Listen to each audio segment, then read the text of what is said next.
وہ ہے oral sex کا ایشو،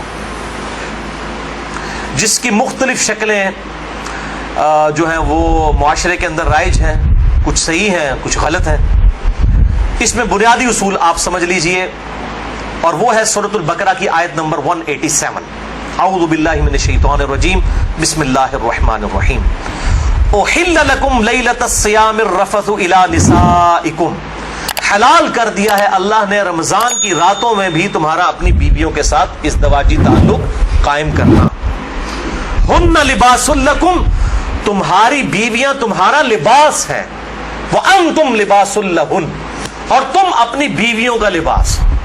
اب یہ لباس میں نے جو پہنا ہوا ہے، اس لباس اور میرے جسم کا کوئی پردہ نہیں ہے، میاں بیوی کا آپس میں کوئی پردہ نہیں ہے، کیونکہ ایک دوسرے کا لباس ہے، ایک دوسرے کی عفت اور عصمت کی حفاظت کا ذریعہ بھی ہے، ایک وہ معنی بھی ہے، اور دوسرا اس حوالے سے پریکٹیکلی بھی وہ لباس ہے کہ میاں بیوی کا آپس میں کسی بھی چیز کا کوئی پردہ نہیں ہے۔ کسی حدیث کے اندر کوئی اس طرح کی چیز رپورٹ نہیں ہوئی۔ اس حوالے سے ایک مردود اور منقطع روایت پیش کی جاتی ہے، اور اس تابعی کا سما جو ہے وہ سیدہ عائشہ رضی اللہ تعالیٰ عنہا سے ثابت ہی نہیں ہے۔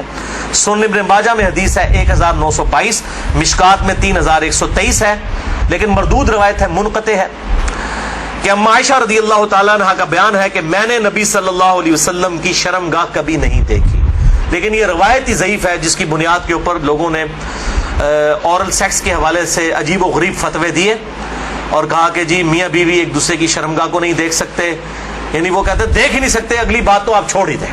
تو یہ حدیث ہی بالکل جو ہے وہ منقطع ہے اور مردود روایت ہے، جس کی بنیاد پہ یہ پورے کا پورا ایک اسکول آف تھاٹ کھڑا کیا ہوا ہے۔ بھائیو، اسلام میں ایز سچ اورل سیکس کی کوئی ممانعت نہیں آئی، سوائے وہ قوم لوط والا جو اینل سیکس ہے اس کو ضرور ایڈریس کیا گیا۔ اس حوالے سے جتنی بھی باتیں کی جاتی ہیں وہ علماء کے فتوے ہیں، اور ظاہر ہے کہ جب فتویٰ ہوگا تو وہ ایکسپرٹ اوپینین ہے، وہ اجتہادی ایشو ہے، اس میں کوئی شخص بھی دلائل کے ساتھ کسی کے ساتھ اختلاف کر سکتا ہے، اور اس کو آپ کتاب و سنت کی نص کی طرح بالکل فائنل اتھارٹی نہیں مان سکتے، اس کے لیے دلائل دینے کی ضرورت ہوگی، زبانی کلامی نہیں کہ میرا دل نہیں مانتا، یہ چیزیں اس طریقے سے نہیں۔ بہرحال اورل سیکس کے حوالے سے میڈیکل ایشو ضرور ریزالو کرنا چاہیے، کیونکہ اس قرآن حکیم نے ہمیں دو ہی علوم بتائے ہیں، ایک ریویلڈ نالج جو وحی کا علم ہے، اور دوسرا acquired knowledge, the knowledge obtained through observations and experiments، science کا علم۔ ان دو میں سے اگر ایک علم بھی یہ چیز ویریفائی کر دے کہ اس طرح کا ایکٹ جو ہے صحت کے لیے نقصان دہ ہے، تو پھر اس کی اسلام میں اجازت نہیں ہوگی۔ مثال کے طور پر یہ جو یورینیم ہے، اگر آپ اس کو نیکڈ ہاتھ لگائیں گے تو سکن کینسر اس کی وجہ سے ہو سکتا ہے، یہ قرآن و حدیث میں نہیں موجود لیکن سائنٹیفکلی پروف ہے، تو یہ اس کو پھر اس طریقے سے پریکٹس کیا جائے گا اور بچا جائے گا۔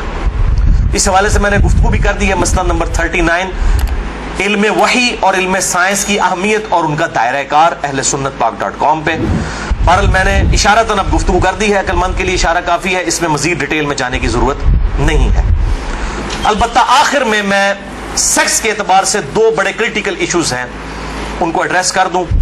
بڑے دو اہم مسائل ہیں تاکہ کوئی تشنگی باقی نہ رہے، پھر بھی اگر کسی کی کوئی تشنگی باقی رہے لیکچر کے اینڈ پہ پوچھ سکتے ہیں، یا بعد میں بھی مجھے ای میل کر سکتے ہیں mirza_95@yahoo.com، اور ای میل کے حوالے سے میں آج کل بڑی آزمائش سے گزر رہا ہوں، ای میلز جو ہیں وہ سینکڑوں ہزاروں تک پہنچ جاتی ہیں، اس لیے بعض کا 7-8 دن لگ جاتے ہیں میں جواب، یعنی پہلے تو ایک دن میں دے دیتا تھا، اب وہ ایک ہفتے سے بھی بڑھ جاتا ہے۔ یہ تو ابھی شکر ہے جو اہل سنت پاک.com پہ آتی ہیں وہ ہمارے فرحان بھائی جواب دیتے رہتے ہیں، ورنہ وہ بھی دینی پڑے، اور واٹس ایپ کا جو علیحدہ سے معاملہ میں نے تو وہ مصیبت پالی نہیں ہوئی ہے، کیونکہ میں اس کو مینج کر نہیں سکتا۔ تو یہ آخر میں دو اہم ترین مسائل میں نے بیان کرنے تھے اسی سیکس ڈسپلن کے پوائنٹ آف ویو سے۔ پہلا مسئلہ ہے وہ ہے بڑی عمر کی رضاعت کا مسئلہ، یعنی اگر میں کھل کے بیان کروں کہ اگر کوئی مرد اپنی بیوی کے پستان سے دودھ پی لے تو کیا اس سے رضاعت ثابت ہوگی، کیا نکاح ٹوٹ جائے گا، کیا اس طرح کا کوئی معاملہ ہو جائے گا؟ کیونکہ امام ابن تیمیہ نے اس قسم کا فتویٰ دیا اور وہ آج تک جو ہے وہ اہل حدیث کے گلے میں فٹ ہوا ہے، سارے تو نہیں، مطلب جو اہل علم ہے وہ تو سمجھتے ہیں کہ فضول فتویٰ تھا، ان کے نزدیک تو اس طریقے سے رضاعت ثابت ہو جائے گی اور نکاح بھی ٹوٹ جائے گا۔ تو میں اس کو ایڈریس کرتا ہوں۔ بڑی عمر کی رضاعت کا مسئلہ، یعنی اگر میں کھل کے بیان کروں کہ اگر کوئی مرد اپنی بیوی کے پستان سے دودھ پی لے تو کیا اس سے رضاعت ثابت ہوگی، کیا نکاح ٹوٹ جائے گا؟ صحیح بخاری اور صحیح مسلم کی متفقن علیہ حدیث ہے.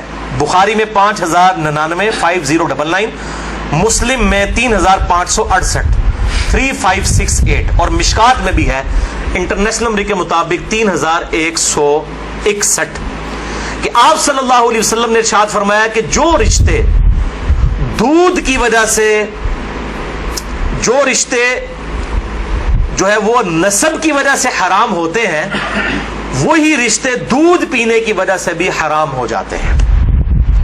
یعنی اگر دو مختلف ماں باپ والے بچوں نے کسی ایک کامن عورت کا دودھ پی لیا ہے تو اس عورت کی جو اولاد ہے وہ ان کے بہن بھائی بن جائیں گے دودھ کے رشتے کی وجہ سے.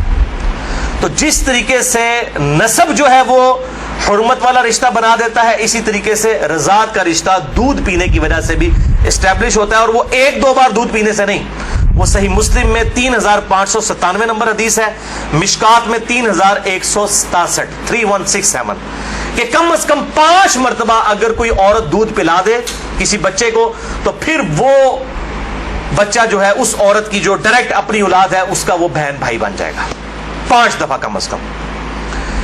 تو وہ محرمات ابدیہ میں داخل ہو جائے گا جن کا ذکر سورۃ النساء کی آیت نمبر 23، چوتھے پارے کی آخری آیت ہے سورۃ النساء آیت نمبر 23 میں. ہمیشہ کے لیے جو حرمت والے رشتے ہیں، یعنی ماں باپ کے ساتھ، اس طریقے سے دادی دادا، اس طریقے سے چچا تایا ماموں، یہ سارے رشتے جو حرمت والے ہیں وہ اسی ایک آیت کے اندر بیان ہوئے ہیں سورۃ النساء آیت نمبر 23. بھائیو، اس حوالے سے جو احادیث کچھ پیش کی جاتی ہیں کہ اگر کوئی عورت پیالے میں اپنا دودھ نکال کے کسی مرد کو پلا دے تو وہ اس کے ساتھ حرمت والا رشتہ اس کا اس طریقے سے بن جائے گا، تو وہ اس کے لیے محرم ہو جائے گی. تو وہ احادیث منسوخ ہیں اور ان کی ناسخ حدیث صحیح بخاری اور صحیح مسلم دونوں میں موجود ہے. اب امام ابن تیمیہ ان حدیثوں کے اوپر عمل کر کے انہوں نے فتویٰ دے دیا کہ اگر کوئی مرد اپنی بیوی کا دودھ پی لے تو نکاح بھی ٹوٹ گیا، ہمیشہ کے لیے وہ حرام ہو گئی. اور یہ سارا معاملہ، حالانکہ یہ حدیث موجود ہے بخاری اور مسلم دونوں میں.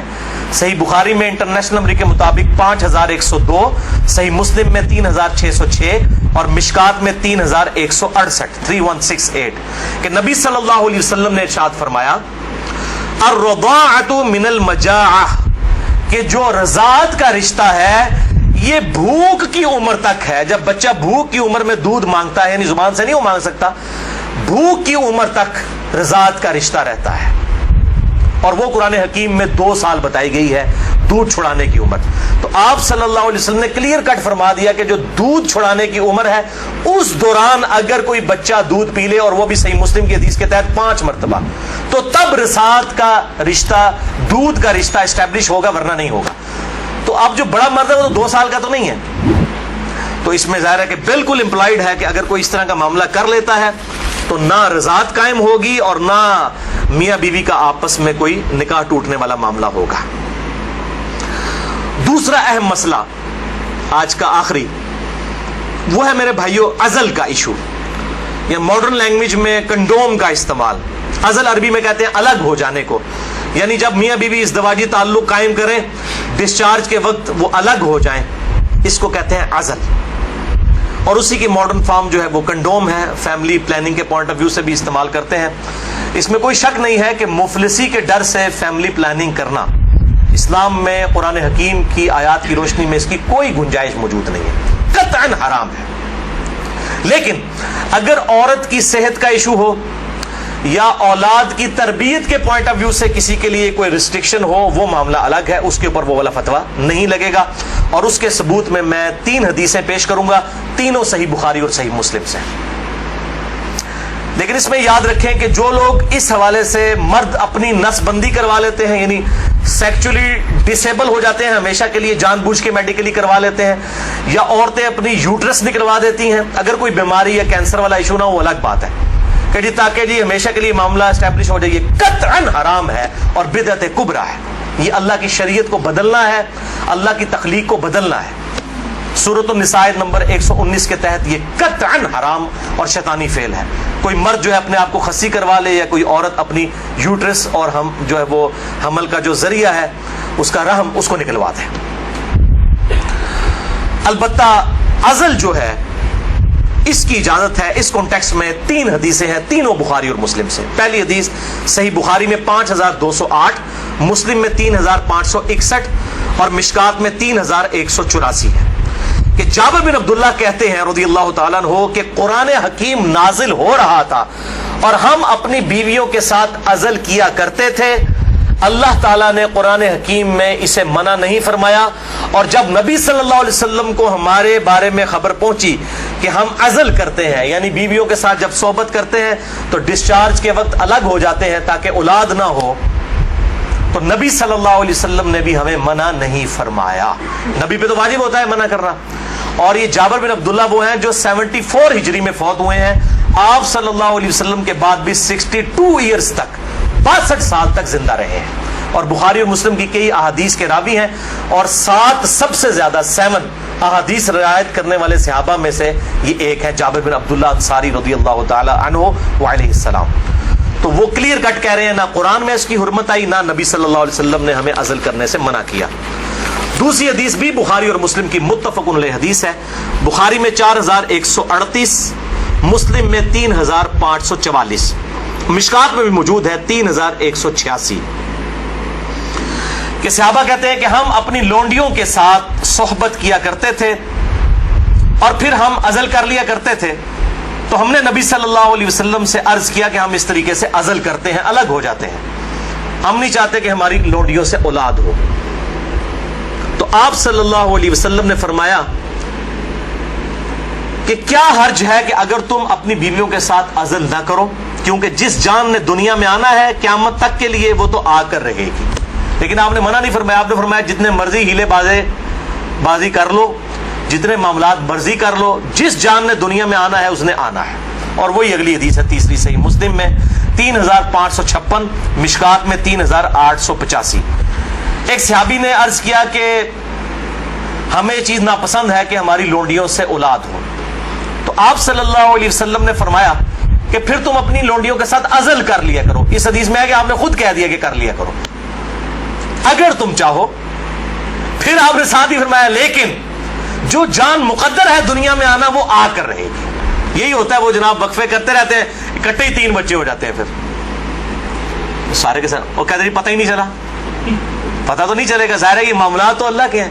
اور آپ کو بتاؤں یہ جو اولاد والا معاملہ ہے یہ خالصتاً اللہ تعالیٰ نے اپنے پاس رکھا ہے. کئی پیغمبر ہیں جو بے اولاد ہیں, اور سورہ شورا کے آخری رکوع میں آیا اللہ تعالیٰ جسے چاہتا ہے بیٹے دیتا ہے, جسے چاہتا ہے بیٹیاں دیتا ہے, جسے چاہتا ہے دونوں دیتا ہے, جسے چاہتا ہے بے اولاد رکھتا ہے. نبی صلی اللہ علیہ وسلم کی ساری بیویاں بے اولاد ہیں سوائے حضرت خدیجہ کے, یا ایک سیدہ ماریہ ہیں, ان سے ایک بیٹے ابراہیم پیدا ہوئے, وہ بھی فوت ہو گئے. آپ کی ساری اولاد حضرت خدیجہ سے ہے, باقی آپ کی بیویاں جتنی ہیں وہ بھی بے اولاد ہیں. کیا ان کو اولاد کی تمنا نہیں ہوگی؟ سیدہ عائشہ کو, سیدہ حفصہ کو ہوگی, لیکن یہ ایکسکلوسیو اللہ تعالیٰ کا ڈیسیجن ہے. تو آپ صلی اللہ علیہ وسلم نے فرمایا کہ جو جان مقدر ہے وہ آ کر رہے گی. پھر کچھ عرصے کے بعد وہ صحابی حاضر ہوئے اور کہا یا رسول اللہ میری لونڈی جو ہے وہ تو امید سے ہے, حاملہ ہو گئی ہے. آپ نے فرمایا میں نے تجھے کہا نہیں تھا کہ جو اولاد مقدر میں ہے وہ آ کر رہے گی, اس کو کوئی نہیں روک سکتا. تو یہ چیزیں یعنی انسان اگر سمجھتا ہے رک جائے تو ایسا نہیں. لیکن یہ یاد رکھیے یہ لونڈیوں والا معاملہ ہے جو آزاد عورت ہے, کیونکہ ہماری بیویاں تو لونڈیاں نہیں ہوتی ہیں, تو آزاد عورتیں ہیں. آزاد عورت کے ساتھ عزل کرنے کے لیے بیوی کی اجازت کی بھی ضرورت ہے. مرد اپنی مرضی سے یہ ڈیسیژن نہیں کر سکتا. یہ ساری احادیث لونڈیوں سے ریلیٹڈ ہے. آزاد عورت اور بیویوں کے معاملے میں میاں بیوی دونوں کا راضی ہونا ضروری ہے. لہذا اس حوالے سے صحیح مسلم سے ایک حدیث جو پیش کی جاتی ہے اور کچھ اور روایتیں کہ عزل کرنا گویا کہ زندہ بچے کو گاڑ دینا ہے یا اولاد کا قتل ہے, وہ تمام احادیث کراہت کے اوپر مبنی ہے یا پھر وہ منسوخ تصور کی جائیں گی ان احادیث کی روشنی میں. اور الحمدللہ اسی پہ امت کا اجماع ہے. عزل کے جواز کے سب لوگ قائل ہیں, جس کی ماڈرن فارم جو ہے وہ کنڈوم کا استعمال ہے. لیکن اگر ایک دفعہ پریگنینسی آئیڈینٹیفائی ہو جائے, خواہ ایک دن کی ہو, لوگ پوچھ رہے ہوتے ہیں جی علیحدہ 40 دن ہی گزرے ہیں جی, 40 دن کے اندر ایک دن کی بھی پریگنینسی ہو, اس کو ضائع کروانا قطعاً حرام گناہ کبیرہ ہے, اولاد کا قتل ہے, خواہ ایک دن کی ہو. کوئی اس میں نہیں ہے جی چوتھے مہینے روح ڈالی جاتی ہے.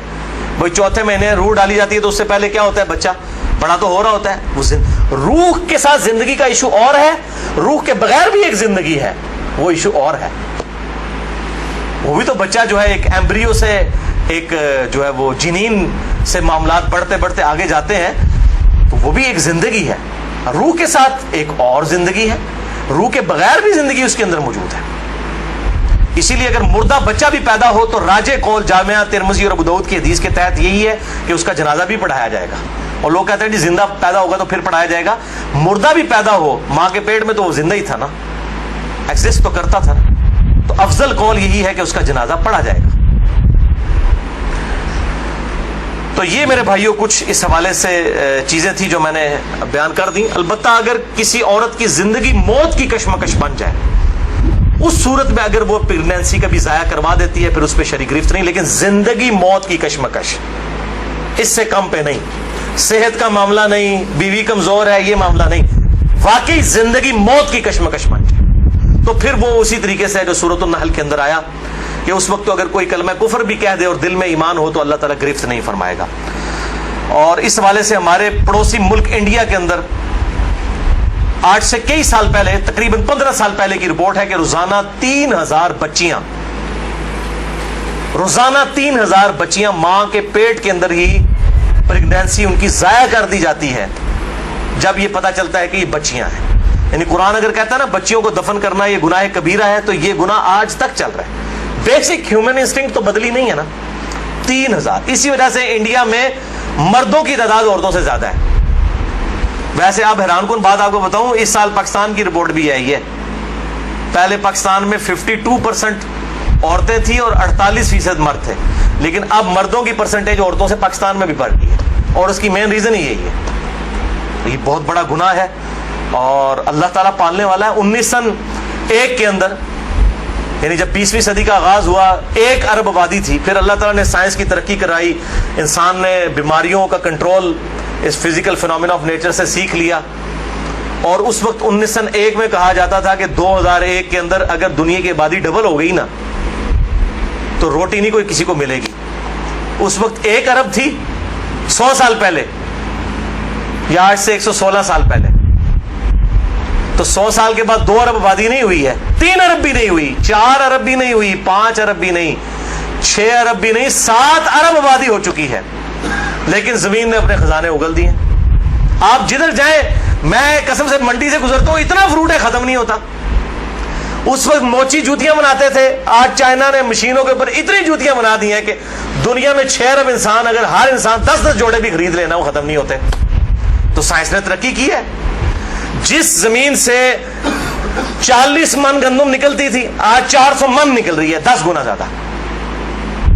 امریکہ لاکھوں ٹن گندم ہر سال پیسیفک اوشن میں، بحر الکاہل میں ضائع کر دیتا ہے، ایکسیسو پیدا ہوتی ہے۔ انٹرنیشنل مارکیٹ میں گندم کی پرائز کو کنٹرول کرنے کے لیے لاکھوں ٹن گندم ضائع کی جاتی ہے، ایکسیسو پیدا ہو رہی ہے۔ تو اللہ تعالیٰ نے ترقی بھی کروا دی اس اعتبار سے، آپ ٹینشن نہ لیں۔ آج تو کیسے 1960 سے پہلے تو ایز سچ اس بڑے پیمانے کے اوپر تیل کی نعمت تو نہیں تھی دنیا کے اندر۔ ان عرب ملکوں میں 1960 کے بعد تیل نکلا ہے۔ ویسے تو تیل کا پہلا کنواں 1748 میں امریکن جو اسٹیٹ ہے پنسلوینیا، اس میں دریافت ہوا تھا، لیکن مین تیل جو نکلا ہے وہ اسی 20ویں صدی میں کسی نے سوچا بھی نہیں تھا۔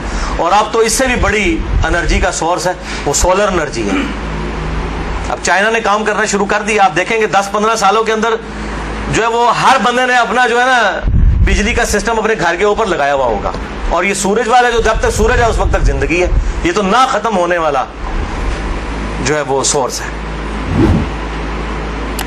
رینیویبل جسے ہم کہتے ہیں اپنی سائنس کی لینگویج کے اندر۔ باقی یہ جو ہے نان رینیویبل سورسز ہیں، تیل ختم ہو جائے گا تو ختم ہو گیا، لیکن یہ سولر انرجی جب تک سورج ہے زمین پہ زندگی ہے، زمین پہ زندگی ہے تو سولر انرجی سے آپ فائدہ اٹھا سکتے ہیں۔ بعد اللہ تعالیٰ سے دعا ہے جو حق بات میں نے کہی اللہ تعالیٰ ہمارے دلوں میں راسخ فرمائے۔ اگر جذبات میں میرے منہ سے کوئی غلط بات نکل گئی آج تو اللہ تعالیٰ ہمارے دلوں سے معاف کر دے، ہمیں کتاب و سنت کی تعلیمات پر عمل کر کے دوسرے بھائیوں تک پہنچانے کی توفیق عطا فرمائے۔ سبحانک اللہم و بحمدک اشہد ان لا الہ الا انت استغفرک و اتوب الیک وما علینا الا البلاغ المبین۔ جزاک اللہ خیرا۔ ہاں پتہ چلی کہ یہ بھی تھوڑا حیا کے خلاف مسئلہ ہے، لیکن آج کی نئی نوجوان نسل جو ہے اس میں بہت زیادہ مبتلا ہو رہی ہے، جس کو اورل سیکس کہا جاتا ہے۔ اور میں نے جیسے عرض کیا کہ شرعی مسائل میں چاہیے اور اس کو بیان کرنا یہ ہماری ذمہ داری ہے۔ تو یہ چیز بھی انگریزی فلموں سے اور فحش فلموں سے ہماری نئی نسل میں بہت تیزی سے سرایت کر رہی ہے، اور لوگ اس بارے میں علماء سے بہت زیادہ مسائل پوچھتے ہیں، خواتین بھی پوچھتی ہیں جو اس میں مبتلا ہیں۔ تو اس کا بھی مسئلہ یاد رکھیں کہ اللہ تعالیٰ نے حالت حیض میں زوجہ سے ہم بستری کو حرام قرار دیا کیونکہ اس میں گندگی ہے۔ آپ دیکھیں کہ وہ گندگی اس درجے کی نہیں ہے جتنی اورل سیکس میں گندگی ہوتی ہے۔ اگر اس میں ڈسچارج ہو جائے بندہ، انسان جو ہم بستری کرنے والا ہے زوجہ سے، وہ منہ میں ڈسچارج ہو جائے، تو آپ سوچیں کہ اللہ تعالیٰ شرمگاہ کو گندگی سے بچا رہے ہیں، جس کی وجہ سے حیض کی حالت میں ہم بستری کو حرام قرار دیا۔ تو منہ جس سے انسان کھانا کھاتا ہے، جس سے کلمہ پڑھتا ہے، اور جو انسان کے جسم میں سب سے اشرف عضو ہے، سب سے زیادہ معزز اور مکرم عضو ہے، اس میں ایسی گندگی کو ڈالنا کہاں سے جائز ہو سکتا ہے، کہاں سے حلال ہو سکتا ہے؟ تو آج بعض متجدد قسم کے لوگ جو ہے نا اس کو حلال قرار دے رہے ہیں، تو یہ بالکل غلط ہے۔ تو یہ بات خوب ذہن میں رکھیں کہ اورل سیکس کے ذریعے اپنی خواہش کو پورا کرنا اس طور پر کہ ڈسچارج ہو جائے انسان عورت کے منہ میں، بیوی کے منہ میں، یہ بالکل حرام ہے، بالکل ناجائز ہے، کیونکہ منی ایک غلیظ اور ناپاک اور گندگی ہے اور ناپاک اور نجس چیز ہے۔ بعض حضرات یہ کہتے ہیں کہ منی پاک ہے، مگر یاد رکھیں منی کے پاک ہونے کے دلائل مضبوط نہیں ہیں، منی کے ناپاک ہونے کے دلائل بہت مضبوط ہیں۔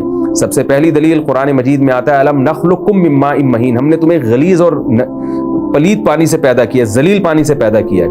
تو اس میں بھی اشارہ ہے کہ منی ناپاک چیز ہے۔ دوسری بات یہ کہ حدیث میں آتا ہے کہ کنت افرق المنی من ثوب رسول اللہ صلی اللہ علیہ وسلم ثم یصلی فیہ۔ حضرت عائشہ رضی اللہ تعالیٰ عنہ فرماتی ہیں کہ رسول اللہ صلی اللہ علیہ وسلم کے کپڑوں پر اگر منی لگی ہوتی تھی، صحیح بخاری کی حدیث ہے، میں اس کو کھرچ کے صاف کرتی تھی، پھر آپ صلی اللہ علیہ وسلم اس میں نماز پڑھا کرتے تھے۔ اب بعض حضرات نے یہاں سے استدلال کیا ہے کہ منی اگر ناپاک ہوتی تو حضرت عائشہ اس کو دھوتی، کھرچ کے صاف کرنا اس کی علامت ہے کہ منی پاک ہے، لیکن یہ بات غلط ہے۔ اگر منی پاک ہوتی تو حضرت عائشہ کو کھرچنے کی ضرورت نہیں تھی۔ بات یہ ہے کہ وہ نجاست جس کا ایک باقاعدی جسم ہوتا ہے اور وہ کھرچ کے جسم سے یا کپڑوں سے الگ ہو سکتی ہے، تو اس نجاست کو پاک کرنے کا طریقہ یہ ہے کہ اس کو کھرچ دیا جائے۔ ناپاک تھی تبھی تو حضرت عائشہ رضی اللہ تعالی عنہ اس کو باقاعدہ کھرچ رہی ہیں اور دور کر رہی ہیں۔ اور گیلی منی کو یہ ثابت ہے کہ حضرت عائشہ رضی اللہ تعالی عنہ آپ صلی اللہ علیہ وسلم کے کپڑوں سے دھویا کرتی تھیں اور آپ صلی اللہ علیہ وسلم اس میں نماز پڑھا کرتے تھے۔ حضرت عمر رضی اللہ تعالی عنہ کے دور میں کسی شخص کو احتلام ہوا تو اس نے اپنے پورے جو ہے نا وہ کپڑے دھوئے، تو حضرت عمر نے اس کو منع کیا، فرمایا کہ اتنا کافی تھا کہ اس جگہ کو تم دھو لیتے۔ تو اس میں بھی حضرت عمر اس کو باقاعدہ دھونے کا حکم دے رہے ہیں۔ کسی بھی صحابی نے اعتراض نہیں کیا کہ یا امیر المومنین آپ ان کو دھونے کا حکم کیوں دے رہے ہیں، منی تو پاک ہے۔ تو منی کے جو ناپاک ہونے کے دلائل ہیں وہ بہت مضبوط ہیں۔ باقی اس کو جو کھرچنے کا حکم ہے وہ اس لیے کہ منی کے پاک جو اگر خشک ہو جائے تو وہ کھرچ کے بھی پاک ہو جاتی ہے، اس کو پھر دھونا ضروری نہیں ہوتا۔ اس کی مثال ایسے جیسے حدیث میں آتا ہے، صحابہ کرام فرماتے ہیں کہ ہمارے تلواروں میں دشمن کا خون لگا ہوتا تھا تو ہم اس کو زمین پہ اچھی طرح رگڑ کے اسی کو لٹکا کے نماز پڑھتے تھے۔ تو دیکھیں خون بھی ایسی چیز ہے کہ جو سوکھنے کے بعد اس کی ایک پاپڑی سی جم جاتی ہے، تو حالانکہ خون کو بھی ناپاک مانا جاتا ہے، جمہور علماء کے ہاں خون ناپاک چیز ہے، لیکن صحابی کیا کر رہے ہیں، اس کو رگڑ کے زمین پہ اور جو اس کو اچھی طرح رگڑ کے جب اس کا اثر زائل ہو گیا تو اسی کو لٹکا کے نماز پڑھ رہے ہیں۔ تو جیسے خون ناپاک ہونے کے باوجود رگڑنے سے پاک ہو جاتا ہے، اگر کسی ایسی چیز پہ لگا ہو جو لوہے یا ایسی سخت چیز پہ، تو ایسے ہی منی اگر کپڑوں پہ لگی ہو، خشک ہو جائے تو اس کو اچھی طرح جب کھرچ دیا جائے تو وہ پاک ہو جاتی ہے۔ لیکن اس سے یہ ثابت نہیں ہوتا کہ منی پہلے سے ہی پاک ہے۔ ایک اور دلیل منی کے ناپاک ہونے کی یہ ہے کہ جو مدی ہے، ٹرانسپیرنٹ پانی جو مرد کے جسم سے نکلتا ہے، وہ اگر جسم سے نکل جائے تو وضو فرض ہو جاتا ہے، اور منی نکل جائے تو غسل فرض ہوتا ہے۔ اب یہ کیسی بات ہے کہ مدی کے نکلنے سے جس سے وضو فرض ہو رہا ہے وہ تو ناپاک ہے، اور منی نکلنے سے جب غسل فرض ہو رہا ہے بڑی والی طہارت، اس کو ہم پاک قرار دیں۔ اس لیے امام ابو حنیفہ رحمہ اللہ تعالیٰ کا مذہب منی کے بارے میں کہ یہ نجاست غلیظہ ہے، اور امام مالک کا بھی یہی مذہب ہے، یہ مذہب بہت دلائل کے لحاظ سے قوی ہے۔ تو اس لیے عورت کے منہ میں ڈسچارج ہونا یہ بالکل حرام ہے، ناجائز ہے، گندگی ہے، اسلام میں اس کی قطعاً اجازت نہیں ہے۔ اور اگر ان ائمہ کا مذہب لیا جائے جو منی کو پاک سمجھتے ہیں، اس لیے میں یہ عرض کر رہا ہوں کہ بعض حضرات نے اس پہ فتویٰ دیا ہے کہ یہ چونکہ پاک ہے لہذا اگر یعنی کوئی شخص منہ میں بھی ڈسچارج ہو جائے تو یہ بھی جائز ہے۔ یہ 100% غلط فتویٰ ہے، اس لیے کہ جو حضرات اس کو پاک کہتے ہیں وہ بھی اس کو خبائث میں داخل کرتے ہیں، حرام چیزوں میں داخل کرتے ہیں۔ اس کا کھانا یا اس کا منہ میں ڈالنا وہ بھی جائز نہیں کہتے. تو اس لحاظ سے بھی یہ ناجائز ہے اور بہت ساری بیماریوں کا ذریعہ بھی ہے. دوسرا مسئلہ یہ ہے کہ اگر کوئی ڈسچارج نہیں ہوتا اورل سیکس کے ذریعے تو اس کا شرعی حکم کیا ہے؟ تو اس کا حکم یہ ہے کہ یہ انتہائی سخت درجے کا مکروہ ہے, ناپسندیدہ عمل ہے, اور اس کے سخت درجے کے مکروہ اور حرام نہیں ہے لیکن بہت زیادہ ناپسندیدہ اور شریعت کے مزاج کے بالکل خلاف ہے, اور اسلامی کلچر میں اس کا کوئی تصور نہیں تھا. یہی وجہ ہے کہ فقہائے کرام کے ہاں اس چیز کا تذکرہ بہت ہی محدود پیمانے پر ملتا ہے. یہ اس کی علامت ہے کہ مسلمان معاشرہ اس چیز سے بالکل بھی واقف نہیں تھا کہ یہ کیا ہوتا ہے. تو یہ چیز غیروں سے آئی ہے, غیر مسلموں سے ہمارے معاشرے میں, جو ان کی موویز دیکھ دیکھ کے, فحش فلمیں دیکھ دیکھ کے نوجوانوں میں اس چیز نے سرایت کیا, ورنہ یہ انسان طبی طور پر اس عمل سے بہت زیادہ نفرت کرتا ہے. کوئی بھی شریف الطبع آدمی ذہنی طور پر اس کے لیے تیار نہیں ہوگا. تو میں پھر بھی یہ کہہ رہا ہوں کہ بہرحال علماء اس کو ناجائز اور حرام نہیں سمجھتے, اس لیے کہ میاں بیوی ایک دوسرے سے جس طرح سے چاہیں استمتاع کر سکتے ہیں, لیکن سخت ناپسندیدہ بہرحال ہے اور مکروہ چیز ہے, اور اس قابل نہیں ہے کہ اس کی حوصلہ افزائی کی جائے.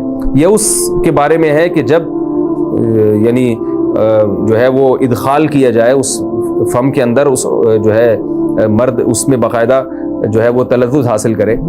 اگر ایسا نہ ہو بلکہ باہر سے استمتاع کیا جائے, جیسے بعض جگہ ایسا ہوتا ہے کہ کیا نام ہے, عورت کو اس چیز سے گھن آتی ہے کہ وہ اپنے منہ میں اس گندگی کو لے کر جائے, تو پھر بعض شوہر زوجہ کو مجبور کرتے ہیں کسنگ وغیرہ پر, تو یہ کم درجے کی کراہت ہے. یعنی یہ بھی ناپسندیدہ تو ہے مگر یہ اس درجے کا مکروہ, اس درجے کا ناپسندیدہ نہیں ہے. دوسری بات یہ کہ یہ جو میں نے پوری ڈیٹیل بیان کی ہے یہ اس صورت میں ہے اس کے مکروہ اور ناپسندیدہ ہونا کہ عورت اس کے لیے ذہنی طور پر آمادہ ہو. یہ بات خوب یاد رکھیں, اگر عورت کو اس عمل سے گھن آتی ہے تو پھر مرد بیوی کو اس کام پر مجبور ہرگز نہیں کر سکتا, کیونکہ یہ نکاح کے جو ایگریمنٹ ہے, مقتضیات ہیں, اس کے خلاف ہے. یعنی یہ اس میں داخل نہیں ہے. عورت اپنے آپ کو ہم بستری سے تو نہیں روک سکتی, مرد جب چاہے گا بیوی سے ہم بستری کر سکتا ہے, عورت کو اجازت نہیں ہے, لیکن خاص اس عمل سے عورت مرد کو روک سکتی ہے اگر وہ ذہنی طور پر اس کے لیے آمادہ نہیں ہے. یہ تو میں نے اورل سیکس سے متعلق کچھ فقہی احکام بیان کیے ہیں. دوسری بات یہ, اس کا بھی مسائل پوچھے جاتے ہیں کہ بعض مرد اپنی زوجہ کو مجبور کرتے ہیں غیر فطری طریقے سے ہم بستری کرنے پر, پچھلے راستے پر ہم بستری کرنے پر. تو یہ بات یاد رکھیں کہ ایسی صورت میں عورت پر اصل حکم یہی ہے کہ وہ ایسے مرد سے طلاق لے لے اور اس کو اپنے قریب نہ آنے دے, کیونکہ اس میں نقصان یہ ہوتا ہے کہ اگر عورت اس کام کی مرد کو اجازت دے دے تو کچھ وقت کے بعد اس کی اپنی نیچر تبدیل ہو جاتی ہے, اپنی فطرت بدل جاتی ہے, اور اسے اسی اس غیر فطری کام میں لذت آنا شروع ہو جاتی ہے. تو اپنے آپ کو گندگی سے بچانا یہ بہت ضروری ہے. اور اگر وہ یہ سمجھتی ہے کہ طلاق کے بعد اس کے دوبارہ نکاح نہیں ہوگا, اس کی زندگی تباہ نہیں ہوگی, تو پھر سخت مجبوری میں اگر مرد اس کو دھمکیاں دیتا ہے مارنے کی یا طلاق کی, تو ایسی مجبوری میں پھر اللہ کی رحمت سے امید ہے کہ گناہ صرف مرد کے کندھوں پر ہوگا. ایک اور علمی نقطے کی بات ہمیں یہ پتہ چلتی ہے اس آیت میں کہ نساؤکم حرث لکم, اللہ تعالیٰ نے نکاح کا بنیادی مقصد حرث بتایا ہے, یعنی نسل بڑھانا. یہ جو فیملی پلاننگ والے آج جس دعوت کو لے کے چل رہے ہیں کہ بچے 2 ہی اچھے, یہ جو پوری دنیا میں ایک تحریک چل رہی ہے, یہ قرآن و سنت کے 100% خلاف ہے. قرآن کے واضح نصوص اور احادیث تو اس بارے میں بہت ہی تفصیل سے ہیں. میری جو کتاب ہے 1 سے زائد شادیوں کی ضرورت کیوں, اس میں تقریباً 50 صفحے میں نے صرف اسی پر لکھے ہیں کہ اسلام نسل بڑھانے پر بہت زیادہ حریص ہے. اسلام چاہتا ہے کہ مسلمانوں کی نسل بڑھے, اور اس پر جو لوگوں کے اعتراض ہوتے ہیں کہ رزق کی تنگی ہوگی, تربیت نہیں ہو سکے گی, اس تحریر میں ان تمام باتوں کے جوابات ہیں. وہ تحریر پڑھی جا سکتی ہے, چونکہ یہاں اس تفسیر میں اتنا زیادہ وقت نہیں ہے کہ میں اس 50 صفحوں کی تحریر کا خلاصہ آپ کے سامنے بیان کروں. اس خلاصے میں بھی اچھا خاصا وقت لگ جائے گا. تو یہ جو باتیں کی جاتی ہیں کہ رزق کم پڑ جائے گا اور جو ہے وہ لوگ بھوکے مرنا شروع ہو جائیں گے اگر نسل بڑھے گی, یا بعض دفعہ یہ کہا جاتا ہے بچوں کی صحیح طرح سے تربیت نہیں ہو سکے گی, یہ سب غلط باتیں ہیں. یہ اس کو کہتے ہیں نقطہ بعد الوقوع, کہ ایک کام الٹا پہلے ہم نے کر لیا ہے, اب اس غلط کام کو صحیح کرنے کے لیے ہم بہانے تلاش کر رہے ہیں. تو یہ نسل مسلمانوں میں جو کم ہوئی ہے اس لیے نہیں ہوئی ہے کہ بچوں کی تربیت نہیں ہو رہی تھی, بلکہ یہ میڈیا کے ذریعے جو پروپیگنڈا ہوا ہے اس پروپیگنڈے سے متاثر ہو کر 2 بچوں والی پالیسی پر لوگ آ رہے ہیں. اب جب آ رہے ہیں تو اس کے پھر جو ہے نا وہ اس کو صحیح کرنے کے, اپنے غلط کام کو صحیح کرنے کے لیے بہانے تلاش کیے جا رہے ہیں کہ بھئی تربیت نہیں ہو سکتی یا اس آمدن میں ہم گزارا نہیں کر سکتے. تو یہ سارے دلائل کا جواب آپ کو میری انشاءاللہ اس تحریر میں ملے گا. بہرحال ہم چونکہ مسلمان ہیں، قرآن کو مانتے ہیں، سارے دلائل ایک طرف اور قرآن و سنت ایک طرف، جب اللہ تعالیٰ نے ہمیں بتا دیا کہ نساؤکم حرث لکم، عورت کا بنیادی مقصد دیگر جیسے بہت سارے مقاصد ہیں، ان میں ایک بہت بڑا مقصد کیا ہے کہ وہ نسل بڑھانے کا ذریعہ